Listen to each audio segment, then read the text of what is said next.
Fala, doutores! Estamos aqui hoje começando nossa parceria diretamente de Gurupi, Tocantins, junto do IRGCast, fazendo aí alguns episódios, trazendo os convidados que estão fazendo a diferença no Super Simpósio, aqui diretamente da cidade de Gurupi. E vamos começar com quem nós poderíamos terminar, né? Uma super celebridade, Dalila Duarte, currículo extenso e a super rainha do compliance. Tudo bem, Dalila? Bom dia, Ricardo. Prazer estar aqui com vocês. Vai ser muito legal a gente poder fazer um bate-papo, né, sobre o que a gente discutiu um pouquinho aqui no simpósio. E vamos começar já de cara, Dalila. Como é que você vai parar nessa história de compliance? Fala um pouquinho pra gente, de onde veio isso na tua vida? É uma longa história, Ricardo. A gente tem quantas horas para falar, mas vamos lá. A minha formação, eu sou contadora, então contador é um ser humano que sofre nessa vida, viu? E meu pai, ele é contador, então eu lembro que me apaixonei pela contabilidade vendo meu pai trabalhar. E ele é da época da calculadora de mão, onde ele fazia o registro tudo na caneta, na datilografia. Então eu vi muitas vezes meu pai trabalhando à noite, muitas das vezes sozinho, de madrugada. E eu vi ali todo o esforço que ele tinha para fazer a coisa certa. E quando eu decidi fazer uma faculdade, eu não hesitei e decidi, optei pela contabilidade. Meu pai tinha um escritório e comecei a trabalhar com ele, inclusive com 14 anos. Ele tinha um escritório que ele fazia contabilidade pública. Com 14 anos eu comecei, com 15 eu consegui fechar o primeiro balancete de uma prefeitura, não era nem formada. Então, aprendi ali somente a técnica, o como fazer e fechei um balancete. Se fosse hoje era crime, né? Poxa vida, né? Se fosse hoje, posso nem falar, né? Ia ser exercício legal da profissão.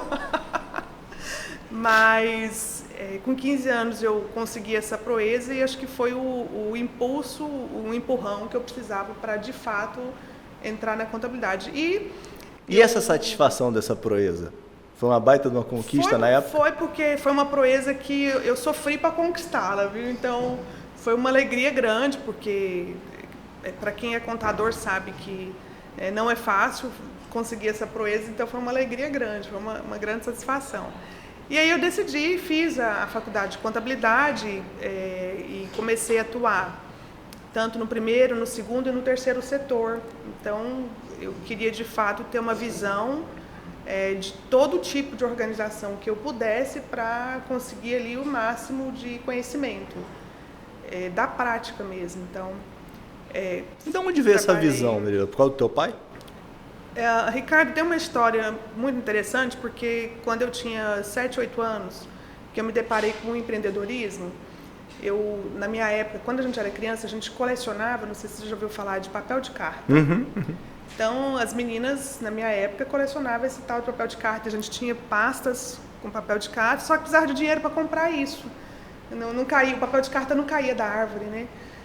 E eu tinha um pé de limão em casa. E eu falei assim, eu vou pegar esse limão e vou vender.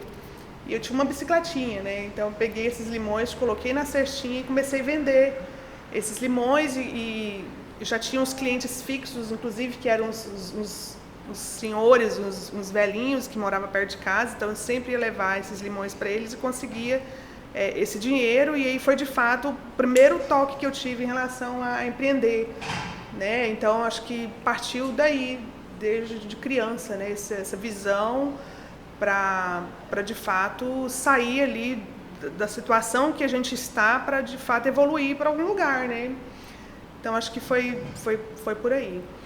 E aí eu tive essa experiência de trabalhar em todos os tipos de organização, né? Primeiro, segundo, terceiro setor. Só que eu tive experiências muito ruins também, né? Não só de aprendizado. Então eu cheguei enquanto contador. O contador é um profissional que ele é assediado duramente para fazer a coisa errada. Então eu presenciei muitos casos de fraude. né? Eu lembro de um local que o gestor, o dono ali do local, ele falou assim, olha, ou você modifica esse cálculo trabalhista ou você vai ser demitida. Então, o trabalhador ele tinha um valor a receber de hora extra maior, só que no papel ele queria que eu registrasse que o cálculo era menor. Fora os casos de fraude que a gente vivenciou, cometido tanto pelo gestor, mas também por terceiros que se relacionavam com a organização, de falsificar, por exemplo, certidões, falsificar documentos. Então eu tive essa vivência também, que é a parte ruim da minha história, né, mas que também me trouxe conhecimento. E foi justamente esses fatos ruins que me levaram ao compliance. E aí a gente teve, em 2013, a aprovação da nossa lei anticorrupção. Foi um boom onde a gente começou no Brasil a falar sobre como combater a corrupção. A gente teve a questão da Operação Lava Jato também nessa época. Então, todos esses fatos, de fato, me levaram a trabalhar com compliance. E como eu tinha aí uma certa experiência, principalmente com a parte de riscos das organizações, então juntou aí a fome com a vontade de comer. E aí eu digo que eu tive um match com o compliance, né? Eu olhei para o compliance olhou para mim e a gente se apaixonou. Então, não deixei a contabilidade, hoje eu só faço auditoria contábil, então sou auditora também, mas só na parte de contabilidade. Não faço aquele trabalho do dia a dia de um contador, mas atuo somente com a auditoria. Eu sou hoje a segunda mulher no Tocantins que tem o nome no Cadastro Nacional de Auditores do Conselho Federal. Só tem 2 mulheres, em Palmas eu sou a única, né, onde eu moro. Não é fácil a gente ter o nome nesse cadastro, porque a gente faz uma prova no Conselho Federal, e aí você tem todas as normas contábeis, os procedimentos do Brasil e também fora que você precisa conhecer para poder fazer essa prova. Então, só está nesse cadastro quem fez essa prova e quem teve uma boa avaliação. Então, essa é uma conquista que eu trago com muito carinho e também para incentivar mais mulheres, né, a de fato estudarem e buscarem esses postos que a gente também precisa, né, mostrar a nossa competência técnica. A contabilidade é uma profissão onde até alguns anos atrás só se tinha homens. Só homens. Hoje a gente já tem aí dados que mostram que as mulheres já estão, 51% já são mulheres. Então a gente está meio que já passando aí a quantidade de homens. Então, queria entrar nesse assunto contigo também, que vendo o teu currículo, você tem muito forte essa responsabilidade e força no empoderamento feminino e na bandeira, né? Como é que foi para você não estar no grande centro Rio-São Paulo, sendo uma mulher, indo contra um sistema todo e tendo êxito, né? Vencendo? Ricardo, essa pergunta me emociona, viu? Eu fico até porque é uma pergunta que acho que nunca me fizeram. E esse tipo de conversa, às vezes eu tenho com meu marido à noite na cama, conversando com ele, porque é algo que me toca muito. Quando eu comecei a trabalhar com compliance em 2019, aqui no Tocantins, por exemplo, não se tinha ninguém falando de compliance e muito menos uma mulher falando de compliance. A gente tinha um outro cenário em nível nacional de que quem trabalhava com compliance na época era também só advogado. Então, houve uma discussão muito grande na época de que são os advogados que entendem de compliance porque vem de uma lei. E esse mito já foi quebrado hoje. Então, a gente tem aí diversas profissões trabalhando com compliance, desde pessoas formadas na área de comunicação, médicos, professores, geógrafos. Então, é uma área de atuação muito multidisciplinar. E aí, quando eu comecei a trabalhar com compliance, eu me senti meio que desbravando um território, primeiro em nível local. Então, levantar uma bandeira E na época eu precisei tomar uma decisão, então eu trabalhava numa empresa e estava estável financeiramente, trabalhava há muitos anos nessa organização e para trabalhar com compliance eu precisava tomar uma decisão. Então esse foi um grande desafio de pedir a demissão para trabalhar com compliance. Então foi uma época bem difícil e aí culminou com a chegada da pandemia. Então esse desafio se tornou ainda maior. Então você imagina numa região, o Tocantins, que precisa de um olhar, que precisa de mais eventos que falem sobre compliance. Na época a gente não tinha nada se falando de compliance, nem eventos, nem pessoas que levantassem essa bandeira. Então, em nível local, não tinha referência. Né? Não tinha em quem pudesse, por exemplo, eu pedir apoio ou eu trocar uma ideia. Então, a gente não tinha. Então, foi desafiador por isso. Mas a pandemia trouxe a questão da tecnologia, onde a gente podia fazer os eventos online. Então, eu acho que deu tudo certo, porque aí a gente começou a fazer muitas parcerias e construir um trabalho aqui no Tocantins. Quando eu comecei a trabalhar com compliance, a gente começou, inclusive, a atuar, por exemplo, no Observatório Social de Palmas, trabalhando com compliance também. A gente levou, inclusive, uma discussão sobre ética e integridade para escolas. Então, a gente entendeu que compliance ele não deve ser falado só com aquele empresário que já chegou no topo da carreira, mas ele passa por uma questão cultural também. Então, quando a gente ia nessas escolas, Ricardo, a gente viu lá que a gente tinha crianças e adolescentes que eram ensinados a fazer o errado dentro de casa. E aí a gente entende por que a gente tem muitos empresários que chegaram lá no topo, mas com uma cultura totalmente errada ali em relação à ética e integridade. É uma cultura onde, se você passar a perna em alguém, você é o bonzão, você é o espertão. Então, a gente entendeu que o compliance precisava ser levado também para crianças e adolescentes. E aí a gente entrou em diversas organizações, inclusive fazendo trabalhos voluntários, como o Observatório, como a Rede Governança Brasil, como o próprio Conselho Regional aqui de Contabilidade, com uma atuação muito forte também em conselhos de mulheres.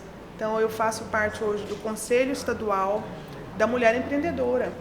Que legal. Então, a gente sempre está oferecendo esse suporte, esse apoio para essas organizações, mas foi uma caminhada difícil no início, né? De como mulher, né? Como um estado que pouco se falava em compliance, que basicamente não se tinha investimentos, e a gente seguiu mesmo desbravando um território que não era explorado nessa área. Tem algum maior desafio hoje que você vê aí ministrando suas aulas, trabalhando dentro dessa área? Qual é o maior desafio que a gente tem hoje para a implementação do compliance nas instituições e no país como um todo? Sim, a gente fez recentemente um trabalho com o setor público, inclusive existe a previsão de um artigo ser publicado pela CGU, que é a Controladoria Geral da União, onde a gente perguntou na área pública ali quais os desafios para a implementação de um programa de compliance. E eles colocaram lá as diversas dificuldades, como falta de servidores capacitados, falta de recurso, servidores ali que tivessem o conhecimento sobre como implementar um programa de integridade. Então, essas foram as colocações dadas por eles. Então, mas a gente tem uma outra percepção, Ricardo, para a gente, né, eu atuo também como consultora e mentora, tanto para prefeituras quanto para organizações privadas. A gente vê que a gente vive num país onde a gente ainda precisa convencer um gestor de que a ética e a integridade é importante. Então, a gente tem um trabalho enorme de buscar e discutir quais as melhores estratégias para convencer um gestor de que aquilo realmente precisa ser feito. E a gente se depara com vários gestores que pensam diferente. A gente tem gestores que falam assim, não, aqui na minha empresa está tudo certo. Aqui na minha empresa não tem risco. Não, aqui eu confio plenamente no meu funcionário, eu confio plenamente ali no meu financeiro, aqui não tem problema nenhum, aqui não precisa. Então, esse é um desafio, porque a gente sabe que organizações que... Não existe uma organização blindada, né? Onde tem pessoas, tem riscos. E tem... não sei se vocês vão falar, do Triângulo da Fraude, é um estudo que foi feito por Donald Kressel em 72, e ele explica justamente isso, como que uma pessoa chega a fraudar, né? Então, passa ali por 3 aspectos, que é a pressão, onde aquele colaborador ele se vê diante de uma necessidade familiar, por exemplo, uma causa de doença na família. Então, ele se sente pressionado a fraudar uma empresa para desviar recurso, para resolver uma situação pessoal, né? A gente tem a racionalização, que é quando ele começa a se auto-justificar, explicar que aquilo é importante, e ele começa a falar o seguinte, não, eu vou fraudar porque se eu não fizer, o meu gestor vai fazer. Eu vou fraudar porque se eu não fizer, o meu colega vai fazer. Então, eu vou fazer eu mesmo. Eu vou fraudar, e ele encontra ali 1001 justificativas para justificar o ato ilícito dele. Então, você passa pelo aspecto da pressão, da racionalização, que é essa justificativa, e da oportunidade. Então, ele encontra uma falha no controle da empresa, ele viu uma falha num determinado controle e ele encontrou ali uma oportunidade para poder, de fato, fraudar. E aí, muitos dos gestores não entendem que essa questão da fraude, da corrupção, passa por esses aspectos. Um colaborador, quando ele é contratado, ele pode até ter ali um comportamento ético, mas se aquilo ali não for bem trabalhado durante a jornada de trabalho dele, aquele colaborador pode cometer uma fraude. Né? Então, hoje, inclusive, já está sendo feito, né, testes de integridade, tanto no ato da contratação, quanto ali durante o desempenho da função. Então, tem diversas ferramentas que estão sendo feitas justamente para apoiar e fortalecer a conduta ética nas organizações. Então, nosso desafio é, de fato, convencer o gestor de que a ética e a integridade é importante para o negócio dele. E o último, para finalizar, você como professora, mentora, motivadora, como é que você consegue falar e já trouxe toda essa sua emoção da sua fala no teu trabalho, mas como é que você chama novos colaboradores, novos guerreiros, guerreiras para estar junto dessa tua luta aí? Ah, que pergunta maravilhosa, né? Eu digo sempre, Ricardo, que ética e integridade não é só responsabilidade do gestor. Quando a gente atua com ética e com integridade, a gente está cuidando do nosso ambiente de trabalho. A gente não quer perder o emprego, né? A gente quer que aquela organização ela evolua e que a gente fique ali sendo valorizado, né? Que aquela organização tenha continuidade e sustentabilidade. Então, a gente sabe que para que essa organização tenha essa continuidade, tenha sustentabilidade, isso passa pela mão de cada colaborador. Então, a gente sempre chama esses colaboradores, né, fazendo eles refletirem de que estar em compliance não só depende da vontade do gestor, não só depende da vontade de um líder, não depende do quanto foi aplicado de recurso, mas depende principalmente do esforço diário que cada um faz para manter aquela organização em compliance. Maravilha! Queria te agradecer imensamente sua participação, seu tempo. Sei que você está aí com a agenda corrida, já vai pegar o carro já para se deslocar, mas teve aí um carinho conosco de dar um pouquinho do seu tempo e já está intimada de fazermos um episódio aí completo no Fala Doutores. E todos aí fiquem ligados, faça aí suas considerações finais, mas agradecimentos mil. Obrigada pelo convite, foi uma alegria estar aqui com você, Ricardo, nesse podcast, e eu tenho desejo aí que todos vocês que estejam assistindo, que junte conosco nesse esforço de falar sobre ética e integridade no nosso ambiente de trabalho, mas principalmente nos nossos lares. Como eu falei, ética e integridade é assunto de criança, é coisa de criança, então precisa ser falado e estimulado desde criança, falando sobre comportamento ético, sobre fazer o que é certo, porque é certo, é o que deve ser feito. Então, convido vocês a se juntarem comigo nessa luta para que a gente consiga um Brasil mais justo, mais íntegro. Não podíamos acabar melhor, né? Tchau, tchau, pessoal.